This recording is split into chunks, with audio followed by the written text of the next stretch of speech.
Hello and welcome to Love Fools with me, your host, Terry Lee Shield, where we are hopelessly devoted to exploring and embodying the universal language of love.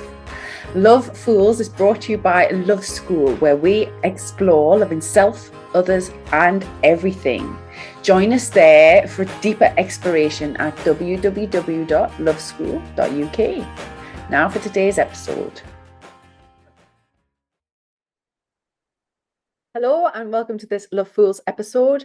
Today I'm going to be interviewing Rie Pearson from Be Kind, No Excuses C.I.C, which is a community interest company who does amazing work up in the northeast of England where I work. It's an abuse prevention service, and Rie works with young people, generally young women, teenagers up to their early 20s, to try and prevent cycles of abuse. She teaches them about personal empowerment, being aware, opening their eyes to see red flags in behaviours in people at the very early signs of dating and building a relationship. So I wanted to share this podcast episode with you because we're going to have a little bit of a dive into some of the insights that she can bring from working with these young people, also from her experiences as a police officer. And we'll chat through some of the different ways that we can get caught into illusions of the mind. We can get caught into ways of thinking. We can get caught into just feeling trapped in situations, in relationships, in connections, in power dynamics that keep us feeling trapped in situations that actually we do have options to move out of.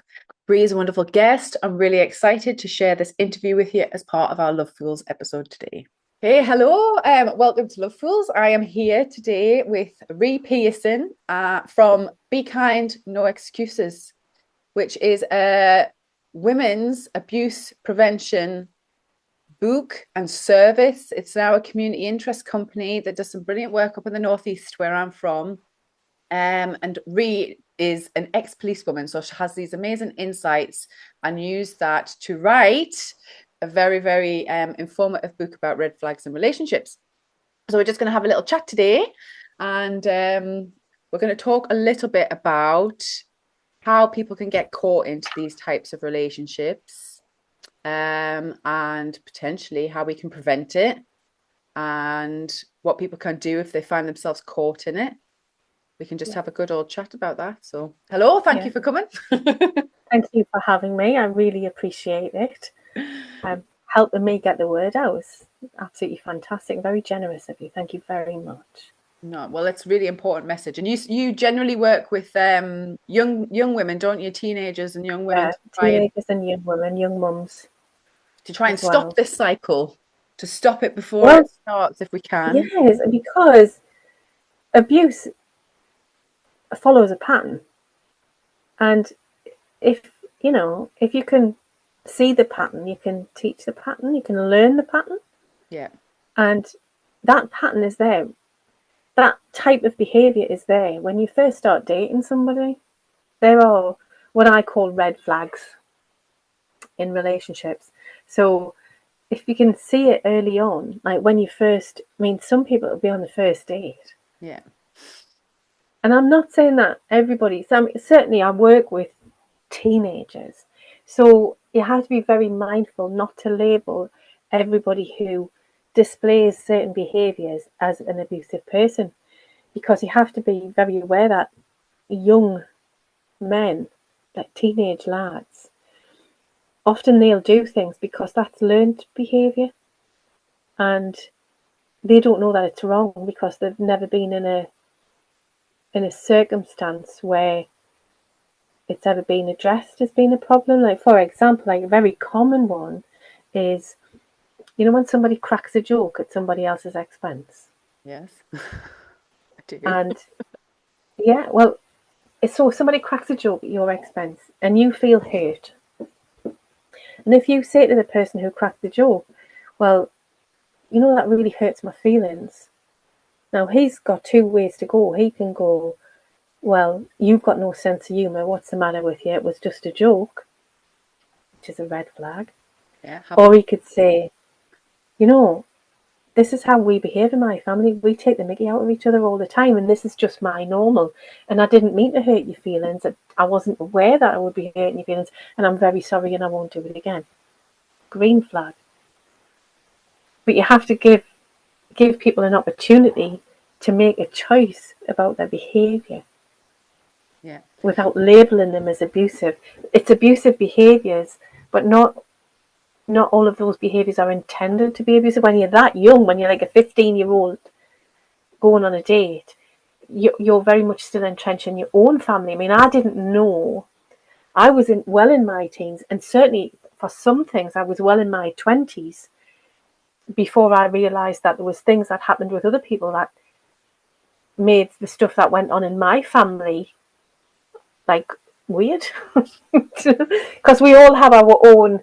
I mean, in my little family with my kids and my partner, my husband, we have our own language. There are words that we use. There are things that we say that other people couldn't possibly understand.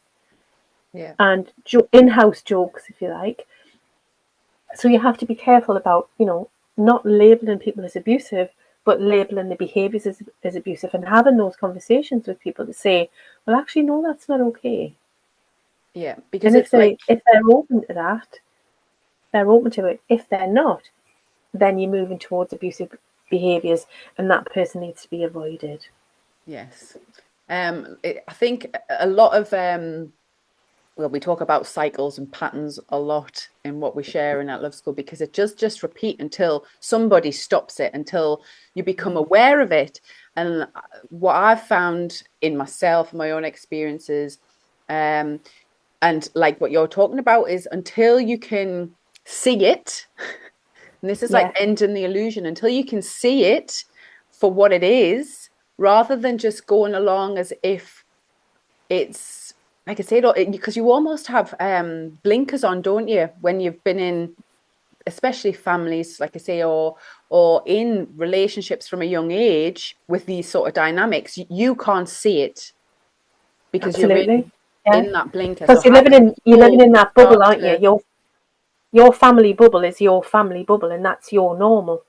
yeah, You get a lot of families that I would describe as chaotic. yes, And there's a lot of chaos going in there. The dynamics are chaos.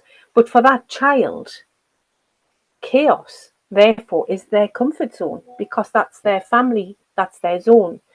And they will react in a certain way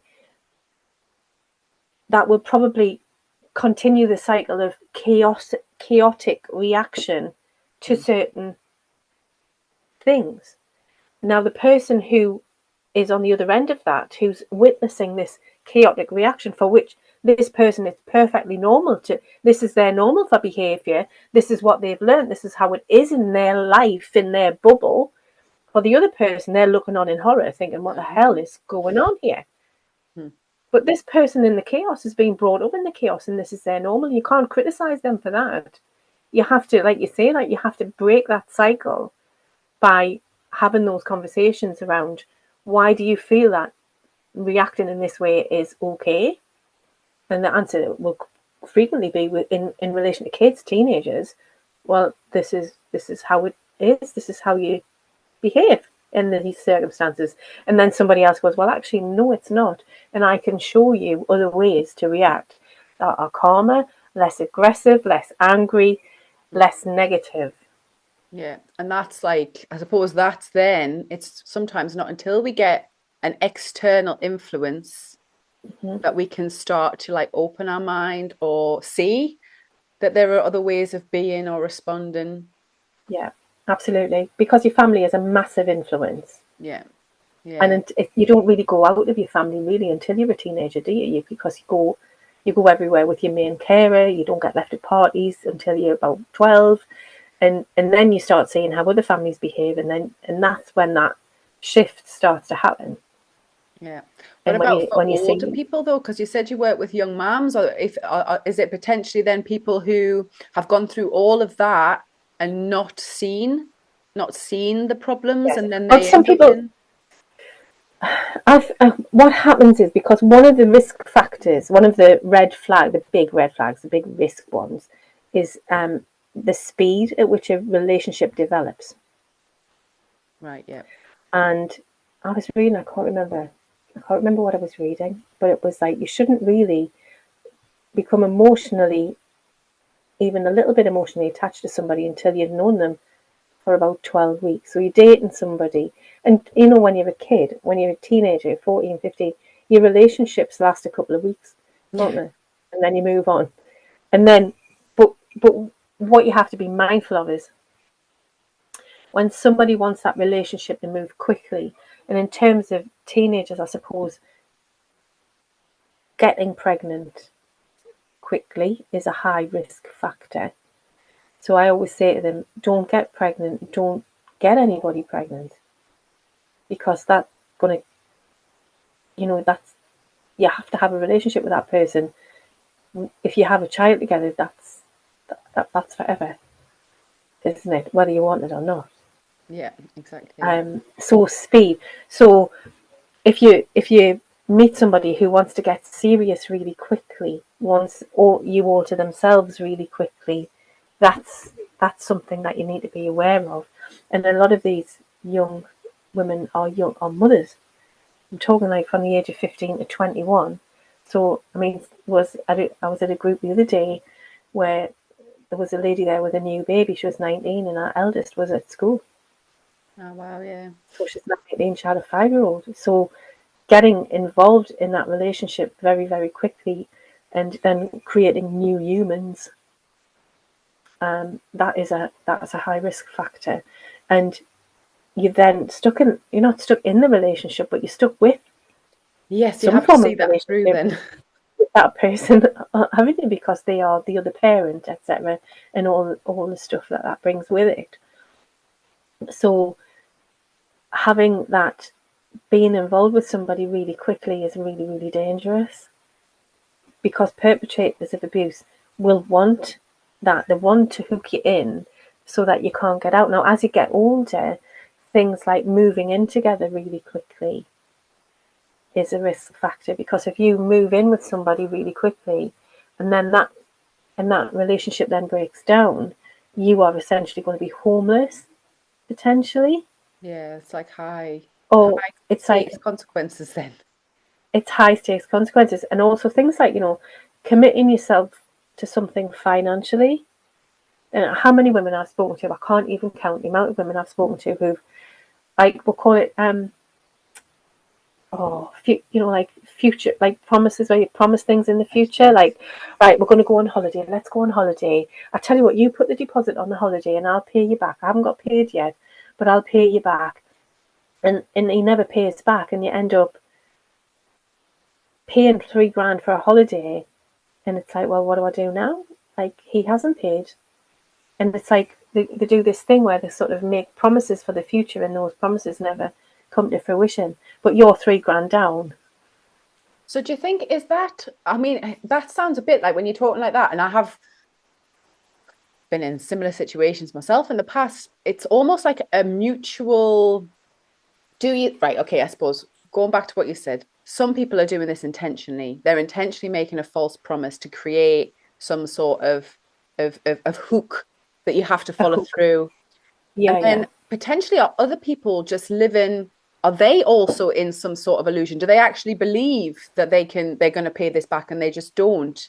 Where is Mm-hmm. that? Where do you think is that line between seeing human flaws and having good intentions and then not being able to follow through with, is there a line there? Is there a, like, where does the red flag come in? And a little bit The of red flag comes in. The red flag comes in when the new boyfriend says, "Let's book a holiday to Barbados. You put the deposit on, and I'll pay you back later." Nah, thanks very much. Don't think I'm doing that. No, just don't really, do that. yeah, Just if you can't both afford it, unless one of you is like really wealthy and happy, and just is going to pay for the holiday, and that's what you're going to do, that's fine.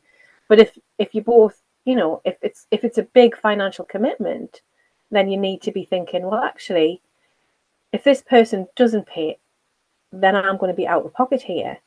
Why would this person do that? So just don't. Just what you say is, well, if we're not both paying for it, we're not going, mate. both clarity of Go, thought, go, isn't it? go And to the seeing. caravan. Let's go to a Yeah. caravan, a Haven caravan, go to Butlins for the weekend or something. It's like those kind of future promises, future faking. That's what it's called. Found the word there. It was in there. Future faking. So we're going to Right. do this. We're going to have this. I'll take you out next week. We'll go to the cinema. I'm going out with my mates tonight. Oh, I thought you said you were going out with me. Well, I was, but I'm going out with mates now. But I'll take you to the cinema next week, and then that never happens. And it's little insidious things like that. I mean, the holiday thing's like a big thing, but little insidious things like future faking, saying that they're going to do something. But he's a good one. It's an old fashioned one. Actions speak louder than words. Always think of that. It's not what they say, it's what they do or what they don't do. The problem with relationships is we all want to get into a relationship with somebody who we want to love. We want them to love us. And if you're in a relationship with somebody who's an abusive person, they will love bomb you. You'll be head over heels. You'll think they're this wonderful person, and actually they don't love you. And that's not because you're not lovable. It's because they don't have the capacity to love anybody. And it's not you, it's them. Yeah. But we're persuaded, especially women, men sometimes as well, but mostly women have their confidence absolutely eroded by men who love bomb them, then future fake them, and then treat them like something they've stepped in. And Yeah. women have very little self-esteem, and it's very difficult if you've committed. Especially, one of the things I want to do is I want to talk to women who are my age, who've got daughters who are in their 20s and 30s, and say, like, how do you react how would you react if your daughter came home and said that her husband was being abusive? Because one thing that I think should be literally illegal as a phrase is, you've made your bed, you have to lie in it. Well, that's a Um, real big illusion, isn't it? That nothing can it's change. Now you've committed to horrific. something, they've got no Yeah, way it's out. horrific. Yeah, yeah. Yeah. Somebody said that to me years and years ago, and my response to that was, actually, I can change the bed, I can change the linen, I can throw the bed out and get a new bed. Don't ever tell me that I have to lie Yeah. in it. I can And I leave the didn't. bedroom if I want. I can leave. Yeah, I yeah. can go into a different But house a lot of completely. but a lot of pressure comes from those families about maintaining a relationship, especially a marriage. Like when somebody actually gets married, and there's that whole religion thing around Yeah. marriage, and it's like, some people are like really against divorce. I'm really against maintaining a relationship that's toxic.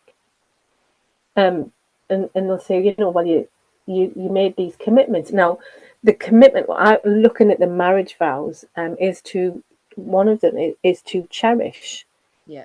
you know, cherish that person. Now, if you're in an abusive relationship, that person who's abusing you has broken your marriage vows because they're not cherishing you. Yeah. So they're the ones at fault. If anybody, if because a lot of this thing goes around blame culture, doesn't it?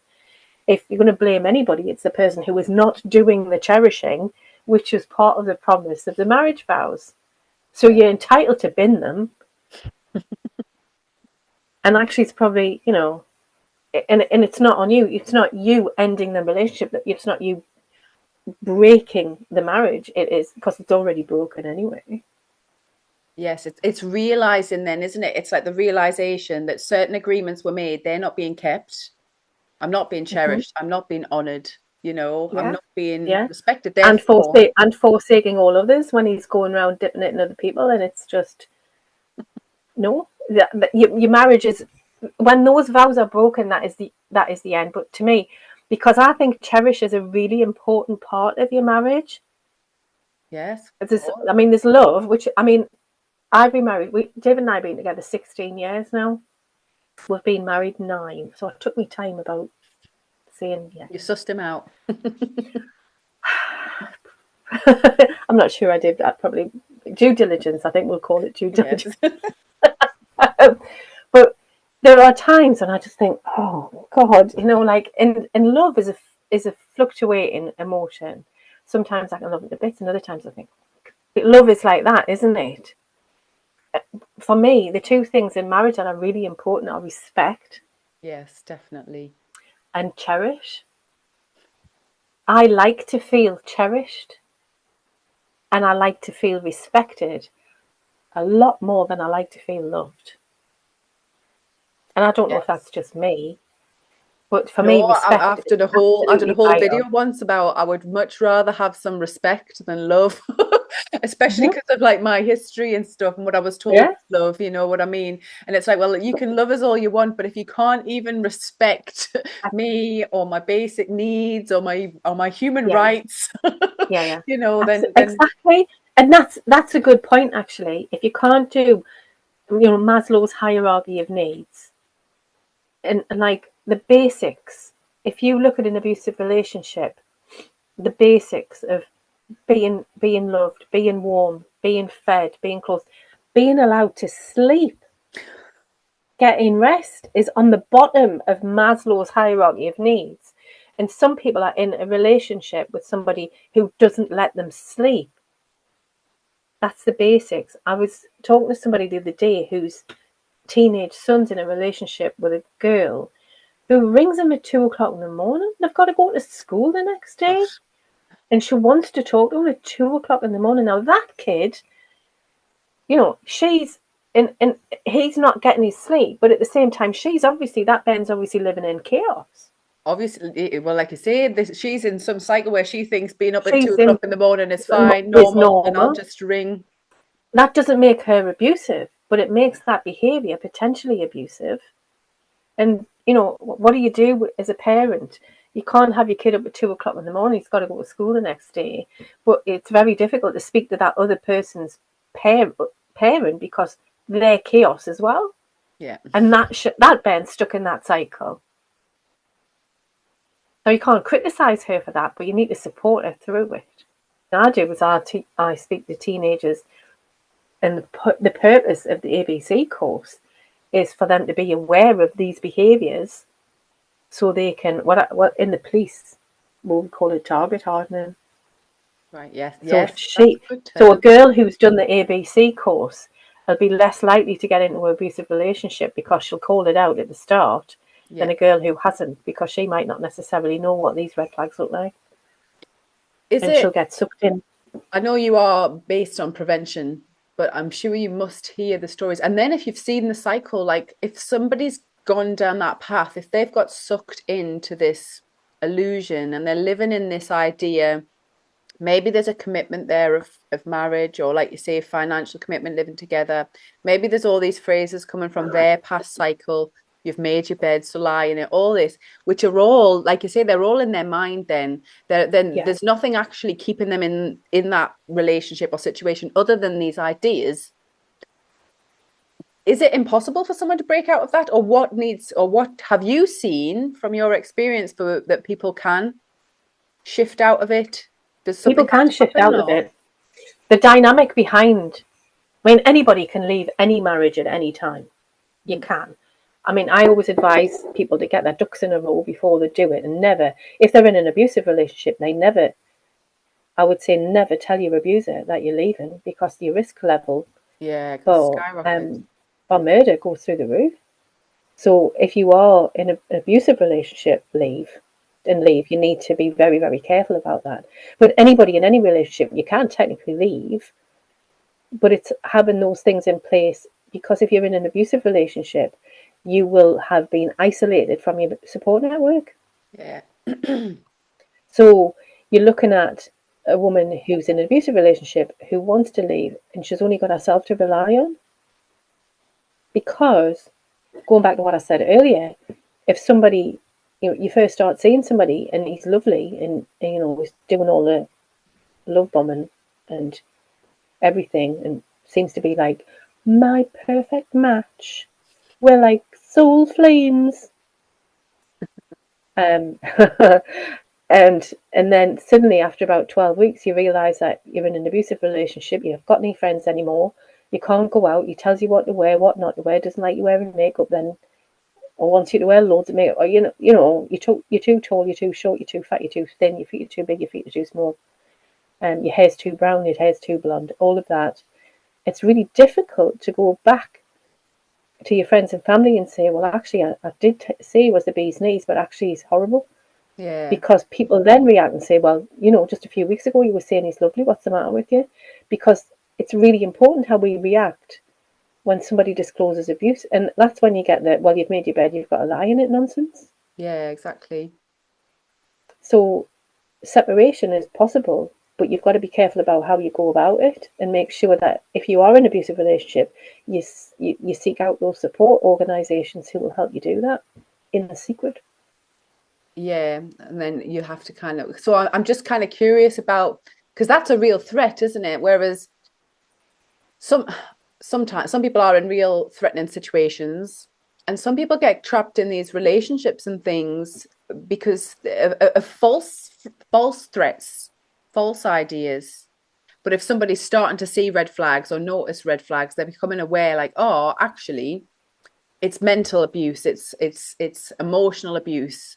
They're perhaps realizing that they've been living in exactly the conditions that you've said, this constant criticism or this coercion that you have to stay, or there's going to be consequences, financial consequences or things like this, rather than what can they do in that situation? Or do most people just kind of come to the realization, as you say, get the ducks in the row, and then they can see it and they move on? Or I'm guessing there's a lot what of I've seen is certainly with the work that I do, and have when I first, because I've got a Facebook group that's closed, so it's a private Facebook group, and when I first set it up, people just invited their friends in.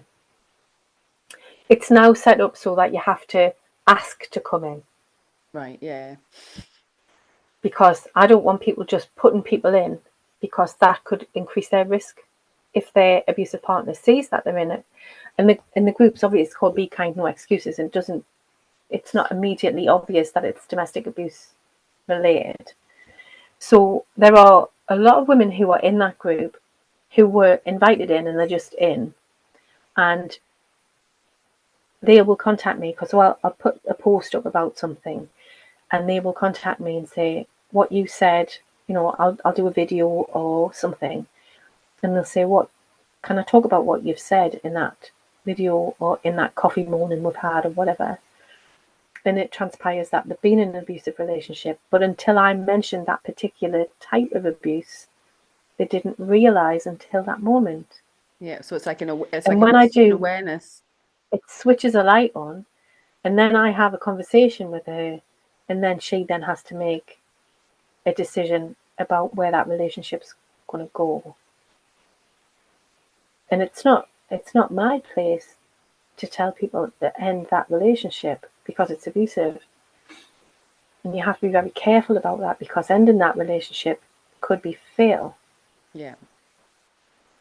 So it's about giving the people the choices, because a lot of, domestic abuse is about power and control. And you have to make sure that they are very much in control of their destiny and their choices, and not being told what to do, because the abusive relationship is about them being told what to do, and you can't come along as a, how we call it, like, professional and tell them what to do, because that means they're in another abusive relationship with the professional. Yeah, one of the lessons we looked at is the control drama of this, of professionals coming in with a savior mentality, who then start to overpower and control the victim, trying to get them away, and then they end up in an even more complex situation. I know, I've always said it's not whether that victim. When I was in the police years ago, and obviously the line was, well, if it was that bad, she'd leave. Do you know what I mean? Which isn't, like, no, because if it was that bad and she left, you'd probably kill her anyway. Yeah. And I think we know that now. Police are more aware of it now. And it's like, you can't just swoop in and expect that person to end that relationship. And as frustrating as that is for professionals, you're there with your specific role in your specific profession, whether that's victim support, whether it's criminal justice, whether it's medicine. You're there to cover your role and the decision to end that relationship sits with the survivor. Yeah. It is none of our business what that decision is, and that's really hard. It was really hard for cops to get their head around that. And I'm like, you go there, you do your job, you leave, and then you stop thinking about it, because you might never get that person to court. It might never happen. Yeah. And that's also fine, because that is her choice. And as frustrating as that is, that's the way it is. It is. I mean, it's what I discovered. It's like the only way out often is through empowerment. That was one of the hard things, I think, for me personally, just kind of tying into like recovery and starting to see through the ways I had been manipulated and controlled, is that actually there was no, like, a savior is not going to help, like somebody coming in and dragging us out of that situation. Yeah, It keeps me absolutely. constantly needing somebody else. It feeds the dynamic. Exactly. So the And only way the through is like true empowerment, which is having to choose to be a yeah. whole person and make them difficult decisions and follow through. And this goes, I mean, I've got the course, the Find Your Voice course, which is about yourself. It's about your belief system and why you are the way you are. And that takes you back it through your childhood and all of the things, the dynamics around that. But there's a line in a Joanna Trollope novel called The Rector's Wife. And Right. in that line, obviously, the rector's wife says, I am not the oars to his boat. I am a different boat. And I thought, wow. Oh, yeah. Because and I think especially women, we are brought up to look forward to having that marriage, having kids. And why is that what you aspire to do? Like, why is being married and having children what your aspirations are? Why are you not wanting to swim in the channel or become an Olympian or, go into space? Like, that's where our aspirations should be. And having healthy relationships should be the bonus. It should be Yeah, the cherry on the cake. It shouldn't be the cake. definitely. Definitely. And then learning to be able to see what makes a healthy relationship and what that it's give and take, that you're partners rather than And one having relying bound, on the like, other. yeah, exactly. And it's like you're supposed to complement each other. You're not supposed to, your husband's not supposed to be another kid in the house. It's not supposed to be a toddler. You shouldn't be picking up his dirty kecks off the floor and putting them in the laundry basket. He should be doing that. Yes. It's like me and my husband, like, he'll put laundry in the washing machine, and then when it's finished, I'll be there and I'll take it out and hang it up. I wouldn't leave it for him to do. Yes. And then he'll come back at the end of the day and it's dry, and he'll fold it up and put it away. And Like it's two almost, it adults. would just do it like two adults. I don't leave things. I don't leave things for him to do. We do things together. We're a team. And it was like that when the kids were at home. Nobody sits down until everybody can sit down. That's a great So one. we would Yeah. all be like, would eat, would all tidy up, would all do dishes, would all get them put away, and then we'd all sit down, because that was it. The work was done. Now we can all relax because we're a team. Yeah, stepping out of them roles and actually just being whole people all working together to do what Yeah, we need to do. absolutely. So Yeah. we can all then have aspirations. Like I say, we can all work towards aspirations and Mhm. following our path. And not be stuck in this illusion of a relationship has to be, you have to put up with crap behavior. You don't. Have those conversations, have those boundaries in place, and say, well, no, actually, I'm not putting up with that. I've got a story about a pile of pan. This is because people who are in abusive relationships, when you go into a relationship, you don't expect abuse, do you? So you're not looking for it. And abusers are very clever and manipulative, and the abuse will start in a very insidious and under the radar manner. And I think what happens with people is something happens and you think, oh, this is I'm uncomfortable with this. I'm not happy with this. But maybe it's a one off. And you don't want to be in an abusive relationship. So you kind of think, well, maybe that person was in a bad mood or something had happened. So you don't say anything. And then it happens again. Something happens again that makes you feel uncomfortable. And then you go into kind of a state of shock, don't you, where you think, oh my God, it's happened again. I can't believe it. Because most of the time, this person is probably being really lovely. And then you think, well, it's happened twice. Maybe, we'll see what's going to happen. And the rest of the time's lovely. And then time goes on, and then something bad happens a third time, which time you just think, well, what do I do? Because it's happened 3 times now, and I didn't say anything the first time. I haven't said anything the second time. And now it's the third time. Now, how do I broach the subject? And this kind of occurred to me once when I bought a previous boyfriend a present for his birthday. Now, how everybody's got a signature dish. Yes. And his signature dish, mine's lasagna, because it's dead easy and I love it. And if nobody else likes it, it's like more for me. Do you know what I mean? So, this boyfriend, I bought him. I went into Phoenix in Newcastle, which is a very nice shop. His signature dish was paella.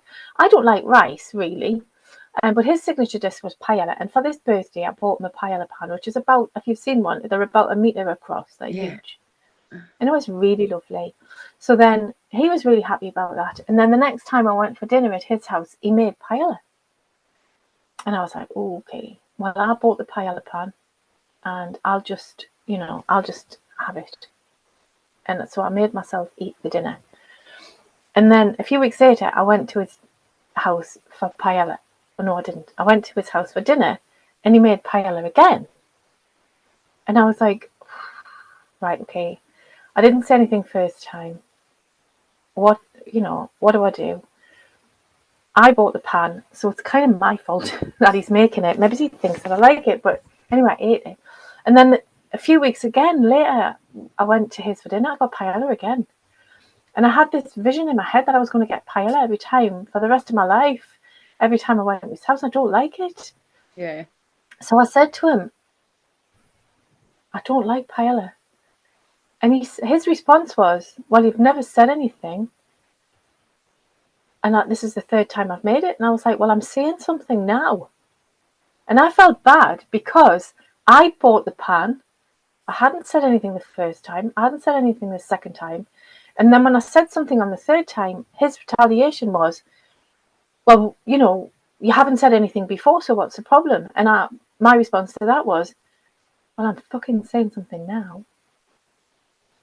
And I think people get that in their relationships, like, because you're so shocked at the beginning when something bad happens, you kind of go into that, that, is it freeze, flight?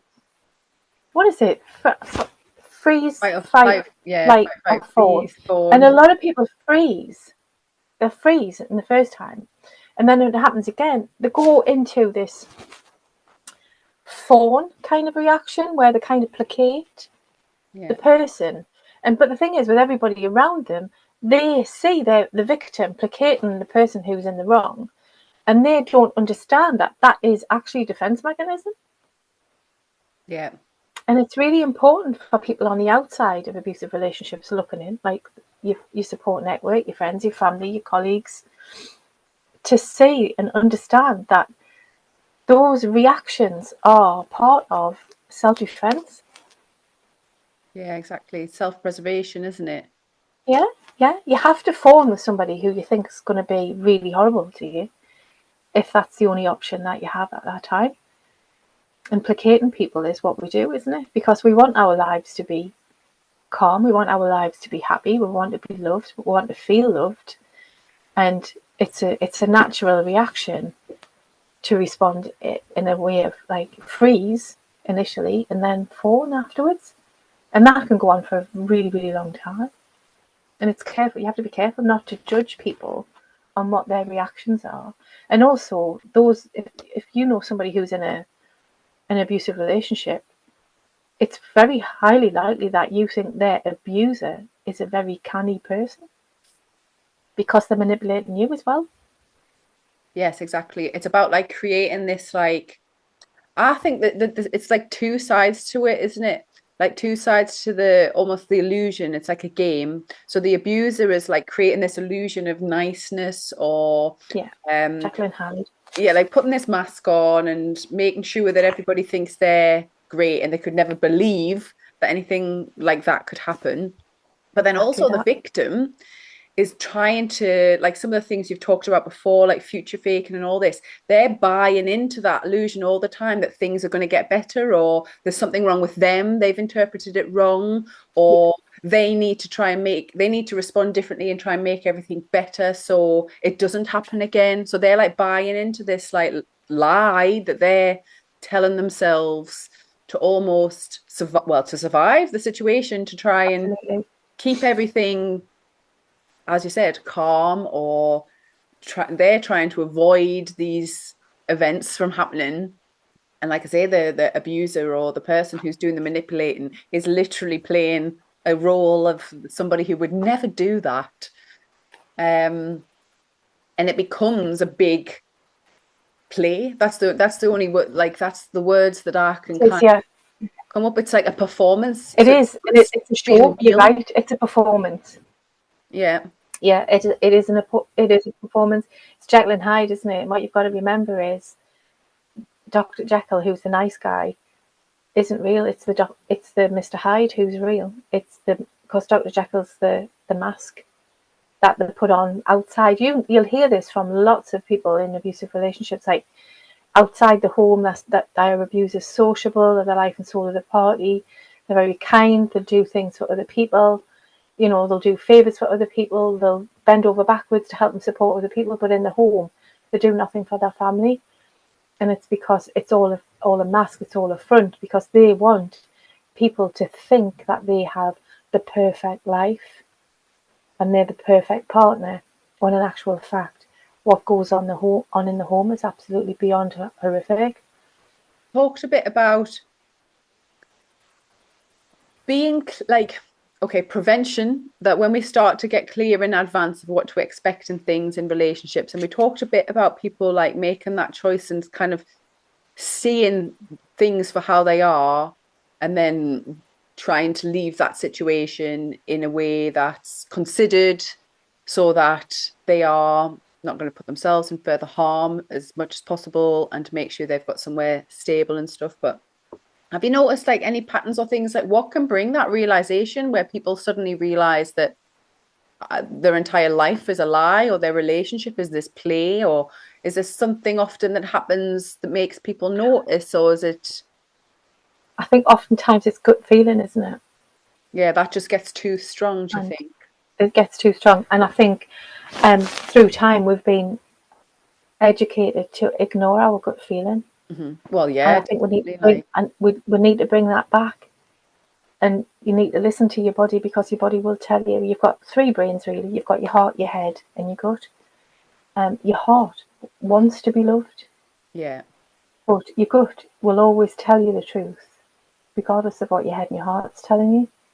And I think a lot of times we know, and we just don't like to admit that we know, because yeah, we've yeah. created a scenario in our heads about, we talk about future faking. Mhm. When you get into a relationship with somebody and it's wonderful, your mind automatically goes to the future. You Yeah, have, it's like, like creating this fantasy. you play out these little scenarios in your head about what you're going to do and how it's going to be and how wonderful it's going to be. But your gut will say, actually, no. And you need to listen to that. And it may not always be that will be the end of the relationship. Because some people are open to have conversations and will adjust. Yeah, And like I said before, especially the work I do is with teenagers. Teenage boys don't necessarily know that they're being abusive, and teenage girls don't necessarily know they're being abusive, because it might just be part of their learning. That's what their family norm is. So if you're open to learning and changing and becoming a better person and not doing those abusive things, but you know that if something happens once and you're told about it, but then you choose to do it again, that's abuse. yeah. But I think we often do realise before we verbalise it, before we share that with somebody, we know in our hearts if we are being abused. Although, saying that, a lot of people don't realise it because that's their normal. Yeah. So there's the two sides, isn't it? Like you'll know that there's something wrong, but on the other hand, you'll think, well, this is what relationships are like because that's what you've been brought up with, and it's a steep learning curve. But I think gut feeling is a really, really good way to judge whether things are going okay or not. Yeah, definitely. And I think especially like say if somebody's brought up in abusive, neglectful, even sometimes just dynamics that are uncomfortable, that are uncomfortable for them, right? Even Yeah, if, like I say, a lot of this stuff is generational, even if parents don't realize what they're doing is not right for the kid, the child, and you've just gotten so used to justifying certain feelings and not knowing how yes, to express them and things. Like I think that was one thing for me that now I use that as like a real red flag detector. If I'm in any situation and I'm justifying to myself why I'm staying, then yes, I know I'm like, nah. And I've learned that lesson so many times now. yeah. If, if you're If I Googling, want to be in a situation, I don't need to justify it. I'm just all in the yeah, situation. I'm just in it. I'm enjoying it. I'm not sitting here thinking, oh, well, I'm staying because actually they're all right. Or, oh, I'm staying because, as soon as I notice that now, I'm like, something's going on. And it doesn't necessarily have to be a judgment. It's just like, you know what, this is not right for me. And I think that is, like I say, linked now because I'd spent so long ignoring my gut that my brain would justify why I was carrying on with it. So, like, sometimes for me, that's just something I've noticed, definitely that justifying yeah, narrative. yeah. Yeah, if you're googling what is domestic abuse, you know you like shouldn't be there really. But again, I No, have to reiterate: if you're going to end a relationship that is abusive, you have to do it very carefully and through planning. yeah, yeah. Get a bit of like strategy in place. I think a lot of Absolutely. it is like making a choice to end that chaos and end that dynamic. And it kind of, we talked about it a bit before, like it has to come from within, doesn't it? Like you have to think, well, you know what? Like if I just suddenly up and run, it's like feeding into that same dynamic, isn't it? Of that like cat and mouse and the Yeah. drama and the all of that. Yes, the Whereas, drama. Yes, because they tend to thrive on that, yeah, the and drama. And it's that's what like keeps it I said, going. It starts the tit for tat, it starts the chase, it starts no, the whole play again. Whereas if you can be like, right, let's get sensible, grounded, calm. What can be my realistic next steps? Like rather yeah, than creating a fantasy, oh well, I'll run away and da da da da. It's like, well, okay, but how is that going to happen? And who can you trust to help make that happen? And how can you build those absolutely. new relationships? And And I think you've got to be really mindful, especially if you're in a relationship where there's children involved. Um, Once you're in a relationship where there's children involved, that's why I talk with young people. I talk about making sure you don't get pregnant or don't get anybody pregnant, because once you've got that connection, that's a relationship forever, isn't it? While the children are young, and then an abusive person will thrive on the arguments. I mean, you know, I, I think they do it because they like it, yeah, really.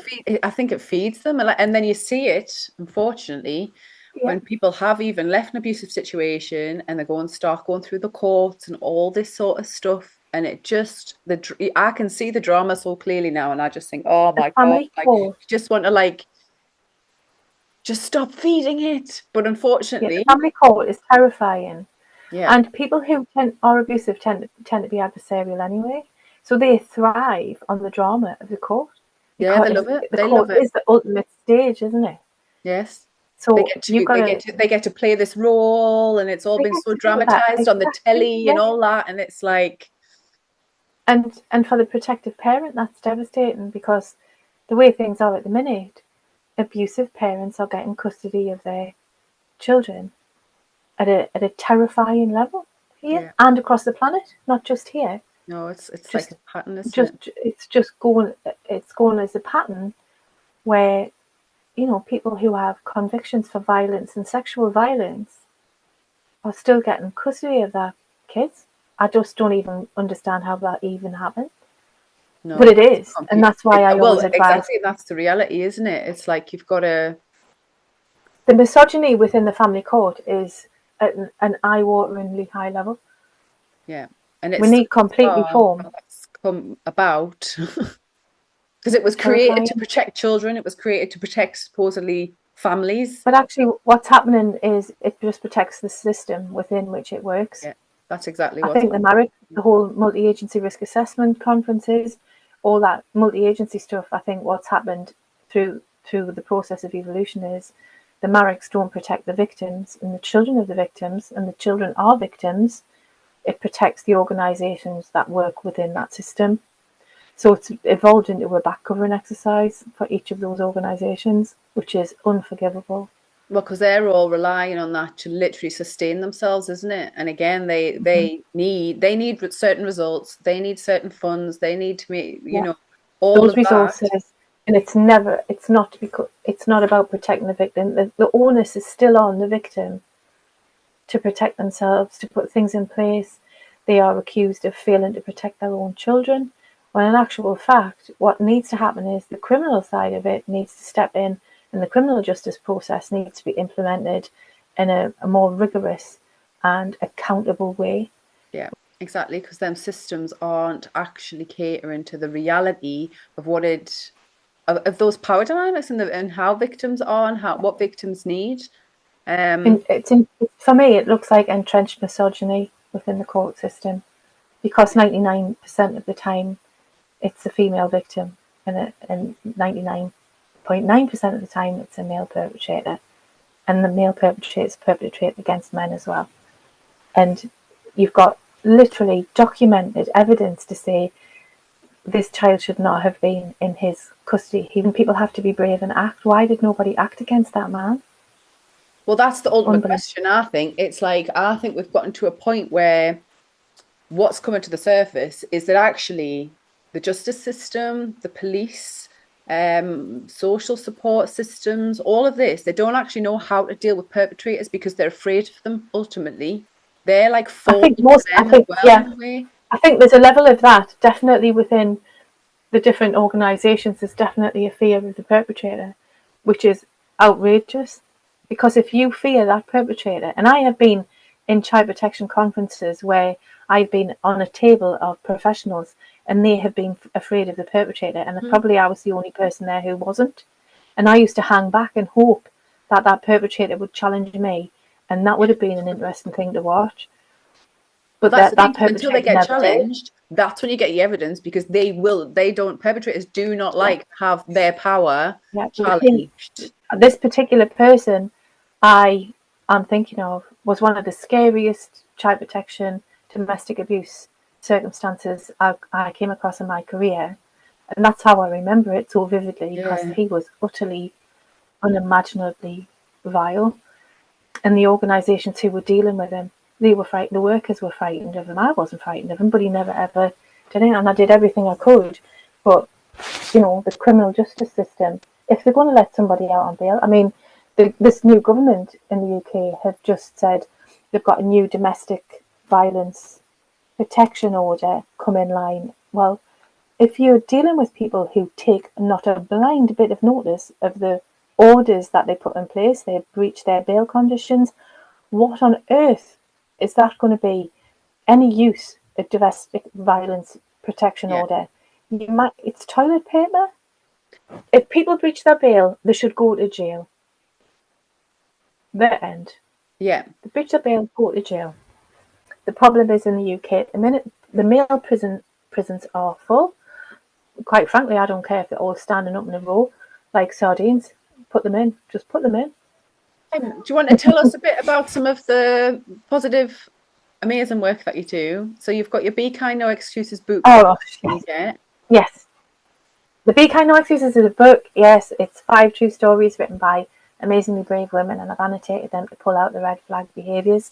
In the back of the book, it also talks about self-awareness, self-belief, and self-confidence, and positive affirmations, and all those lovely things like that.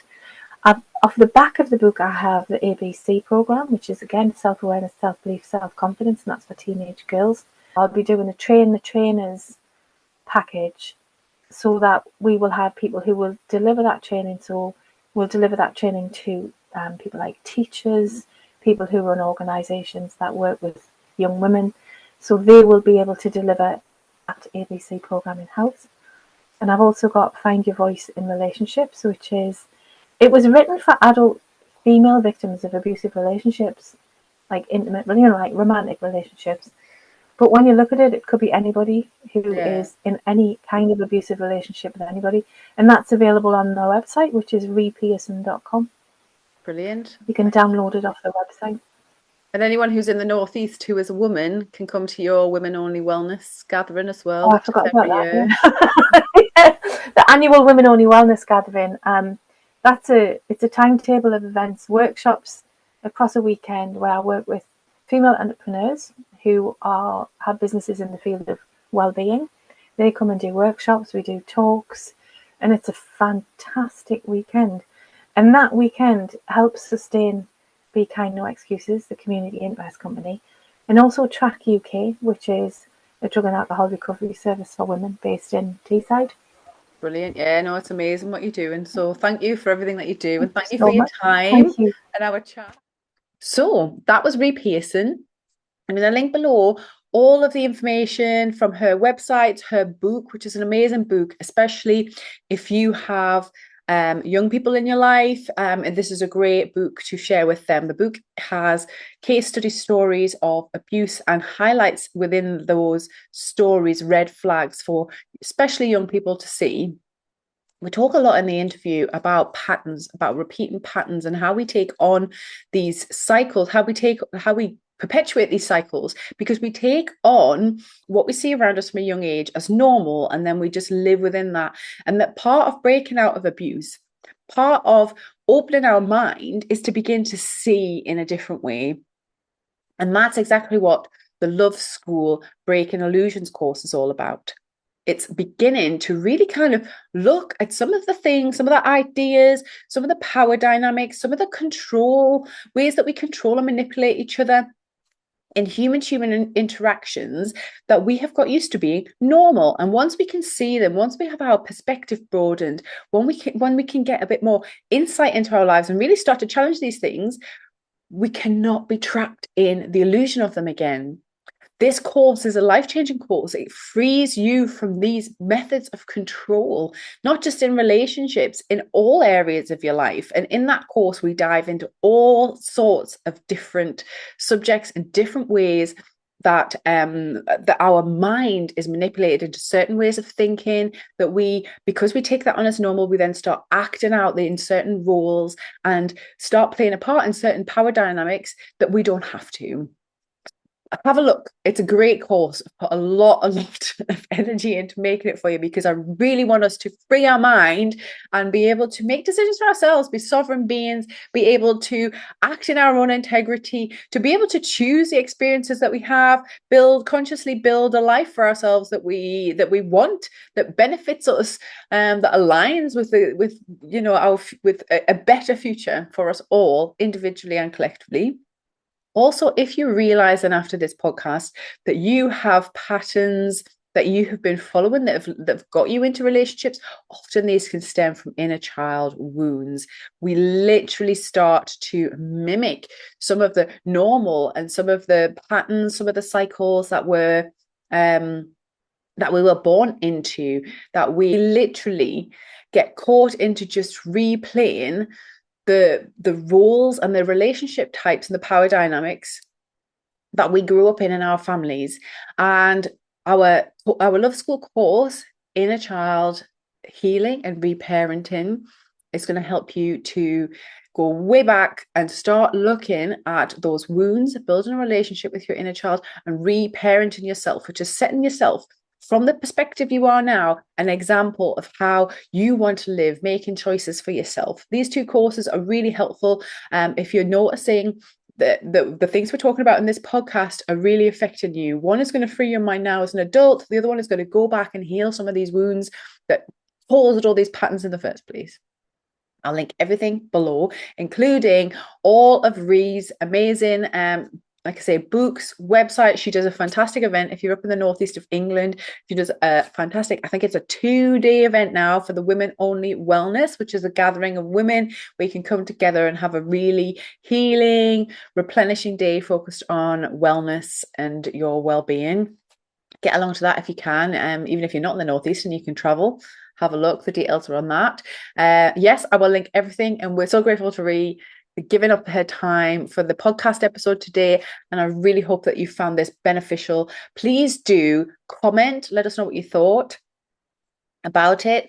Like the video, share it if you're concerned about somebody that you know, maybe is they're caught in patterns of abusive cycles, or they're getting themselves into difficult relationship situations, and you can see that for someone else. Please share the video with their consent, of course. Let them know what it's about before you just kind of step in as a savior and try and fix their life. But yeah, thank you very much for being here. We will see you again on the next episode of Love Fools. I've been your host, Terry Lee Shield. Thank you.